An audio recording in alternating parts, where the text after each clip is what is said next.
Things that you should never do in ERLC, Emergency Response Liberty Council. Hello guys, welcome back to Blox Manage. ERLC, or Emergency Response Liberty Council, is a really great game.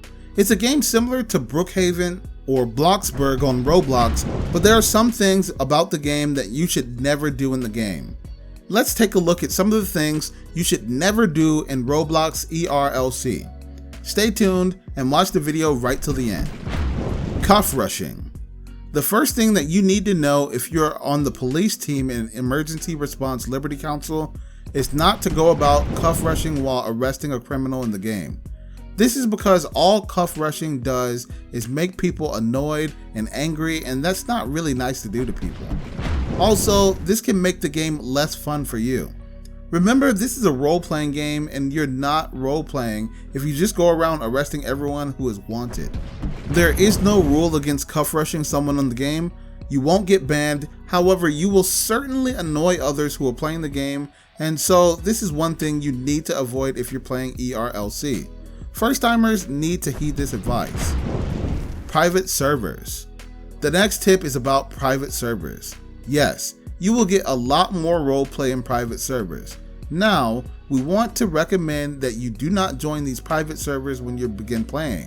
And the reason why we recommend this so much is because none of your data gets saved in private servers. So if you're new to the game, you want to get more money. You want to get more cars, more ranks, and all different things. But if you join a private server and do that, and whenever you leave that private server, all your stuff will be reset to what it was before you joined the private server. Thus, say if you have 341,000 now, hop into a private server, grind it to 2 hours and get 400,000, and then when you leave that private server, you'll be back at 341,000. You don't want this to happen, and so you want to avoid that. Remember, no data gets saved in private servers. That's it.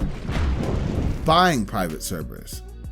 The next tip is also connected to the previous one, and it's don't buy your own private servers. It's an easy enough click on create private server, press continue and enter your server name and then purchase that, but you shouldn't do that. This is because if you don't have much experience running the game, or you don't have any experience running and managing a private server, you will simply lose your money. This would result in your server dying quickly, and it's quite easy for your private server to die quickly since you won't have any players joining your server. So avoid buying a private server straight away. Guns. Another don't do tip is not buying guns in the game. Guns are actually very expensive to own in ERLC. For example, if you head over to the store, you will see that the shotgun is $6,300. Also, when you start off in the game, you only have 30,000. So you can only buy 5 shotguns with that money without losing all your money. Your aim is to try and save as much as possible for a car that you want to buy. You should try and refrain from buying too many guns in the game. You can maybe purchase the pistol, which costs around 2,000, which is still quite a lot, but much more reasonable than the shotgun. House robbery. This next one is a trick that a lot of people use and they end up wasting a lot of money. Basically, robbing a house in ERLC requires a lockpick, and every lockpick is $900. And this lockpick is just to attempt the robbery. And if you fail that one attempt, you have to buy an entire new lockpick. You also only get around 4,000 or 5,000 when you successfully rob a house. Now, robbing a house is literally a waste of money because of how much you have to spend and the limited reward you get when successful. Cars.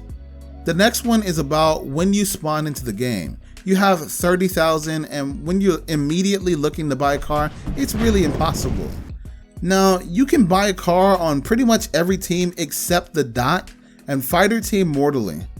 You can also buy a car for 8,000 on the civilian team as well. Now, we don't recommend you get a car straight away and save some more money for a faster one. A car that is good value for money and good performance. We very much recommend that.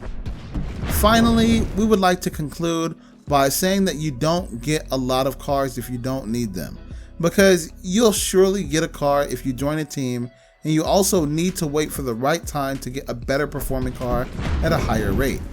So that's it for today's video. Hope you enjoyed it. Do share with us your thoughts down in the comment section below.